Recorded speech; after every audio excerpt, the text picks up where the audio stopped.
o cristão e a pena de morte. O que Jesus fala a respeito desse assunto?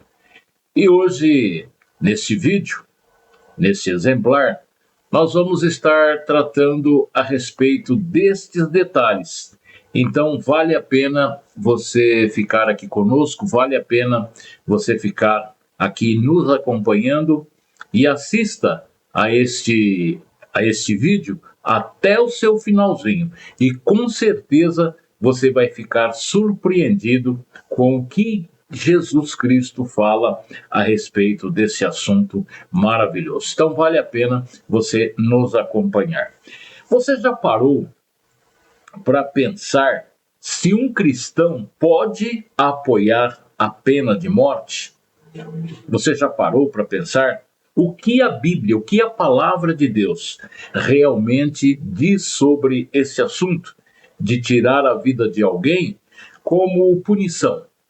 Vamos falar de Jesus hoje nesse assunto muito importante que nós temos hoje aqui para meditar a respeito desse vídeo. Não pule, não saia, eu te convido para dar continuidade em assistir a este trabalho que vai estar espetacular, vai estar sensacional. Vale a pena você ficar ligadinho aqui com a gente, tá bom? Então vamos falar o que Jesus pensa, o que ele acha.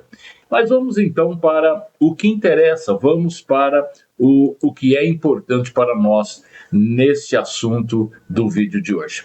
A Bíblia, ela fala sobre a pena de morte, com exatidão. No Antigo Testamento, ela era uma prática comum, né? Lá no livro de Êxodo, capítulo 21, 12, inclusive está escrito: quem ferir um homem de modo que este morra, também será morto. Né? Era uma forma de justiça, era uma forma de se vingar a morte de um ente querido, de uma pessoa. E era uma forma dura, mas baseada na lei de Deus, na lei de Moisés, na lei da qual Moisés pregoava: olho por olho, vida por vida.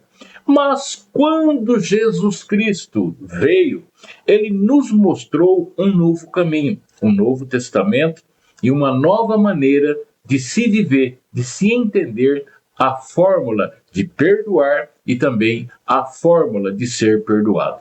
Conforme eu disse em João 8, uma mulher, né, ela é pega num ato de adultério, João 8, versículo 7, e o pessoal leva ela até a presença de Jesus para que ela possa ser julgada por ele. Mas na lei de Moisés dizia que ela deveria ser apedrejada.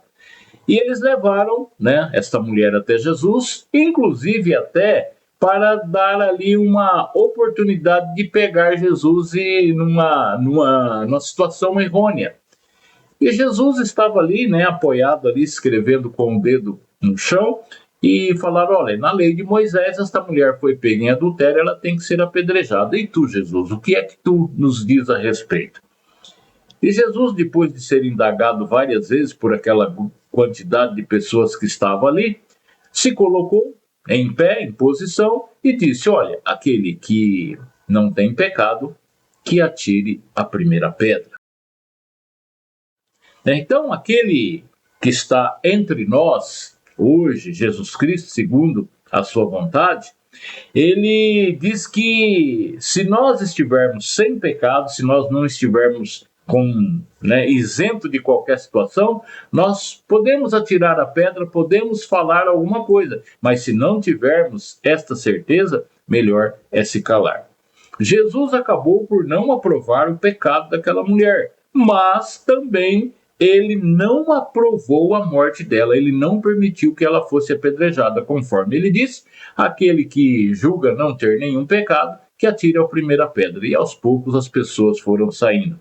Ele ofereceu misericórdia, ele ofereceu a transformação de vida e deu a oportunidade para que ela pudesse ter uma segunda chance.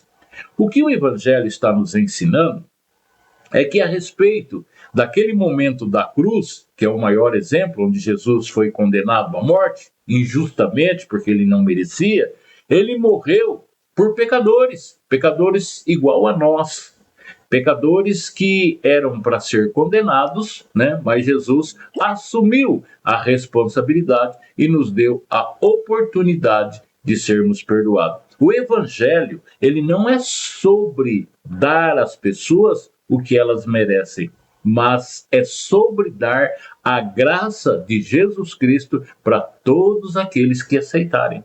Agora, eu aceitando, Jesus tem misericórdia de mim. Eu não aceitando, Jesus continua a insistir até no meu último suspiro. Caso eu não aceite de forma alguma, aí o meu problema vai ser eu e Deus, por não ter o aceitado como Salvador.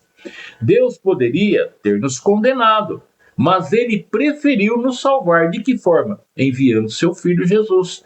Ele falou: não é justo que estas pessoas não se salvem. Eu vou enviar o meu filho único, unigênito, para que todos aqueles que nele crerem não pereçam, mas que venham ter a vida eterna.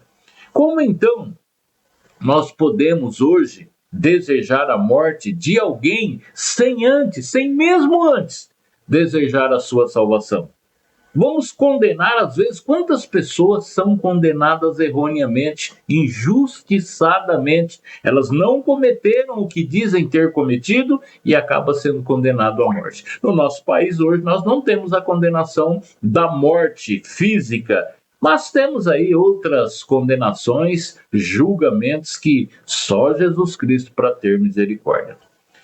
Isso quer dizer que Cristo tendo misericórdia de nós, né, não quer dizer que os criminosos não devem ser punidos. Claro, se eu cometi alguma coisa, se eu cometi alguma infração, eu tenho que pagar por ela. Eu sou responsabilizado por ela. Agora, a morte já é uma causa muito mais agravante. Tem pessoas que pegam condenação perpétua, nunca mais sairão da prisão. Mas a morte já é uma outra história. A morte pertence a Deus. Em Romanos, capítulo 13, e o versículo de número 4, está escrito bem assim, eu vou ler para vocês. Diz que o Estado tem autoridade para punir o mal, mas o cristão deve sempre orar, perdoar e pelejar, que até o pior criminoso conheça a graça de Deus. Então nós precisamos conhecer a graça de Deus. A graça de Deus, ela é dada a todos. Jesus disse assim: vinde a mim, todos os que estáis cansados, oprimidos, e eu vos aliviarei. Jesus Cristo é o caminho, a verdade e a vida, e ninguém conseguirá chegar ao Pai, a não ser por intermédio dele. Então, primeiramente, nós temos que ter um contato, um conhecimento com Jesus. Nós conhecendo Jesus, ele nos apresenta ao Pai. Agora, se nós não conhecermos Jesus, como é que nós vamos ser apresentados ao Pai? Você está entendendo? A pena de morte pode até parecer justiça, mas às vezes é só vingança. É uma vingança disfarçada. Eu vou eliminar aquele ali porque não vou ter mais um concorrente. Então a eliminação, às vezes, é um caminho para você se livrar daquela pessoa todos os dias ali na tua porta batendo: faça-me justiça. Você está me entendendo? Então, a morte, ela pode até parecer justiça, mas na realidade é uma justiça disfarçada, é pura vingança. Tá bom? Olha, esse é o nosso papel, o papel do cristão. Nós não devemos, de forma alguma, desejar a morte de ninguém. De forma alguma. Nós precisamos saber que um dia nós pereceremos, mas que todos pudessem, antes de perecer, ter aceitado Jesus Cristo como único e suficiente Salvador. Se Jesus Cristo perdoou pecadores, e se ele morreu por assassinos, estrupadores e ladrões, como nós, no nosso papel, que é anunciar a salvação e não a condenação, como cristão, como somos chamados a defender a vida e a mostrar o caminho do arrependimento, se nós não tivermos este desejo no coração de ver as pessoas salvas? Agora, quando nós pensamos em matá-las, quando nós pensamos que elas devem morrer, condená-las à morte, nós não estamos anunciando o evangelho como Cristo nos determinou. Como cristão, nós somos chamados a defender a vida e mostrar o caminho do arrependimento. Se até o ladrão na cruz, um dos ladrões, porque tinha dois, foi salvo nos últimos momentos, quem somos nós para impedir isso de alguém? Olha, para nós encerrarmos, para não ficar muito longo esta edição, não é sobre ser a favor ou contra uma lei, é sobre ser a favor da graça de Deus. Deus não quer que nós matamos, que nós condenamos ou que nós julgamos alguém. Entendeu? Combinado? Aqui sou eu, o João Vieira, quem está falando para você aqui no Falando de Jesus, porque só Jesus Cristo, porque só Ele pode transformar até o coração mais endurecido. Até o nosso próximo vídeo, até a nossa próxima edição, se assim o nosso Jesus que vive e reina permitir. Grande abraço aonde você estiver e com quem você estiver.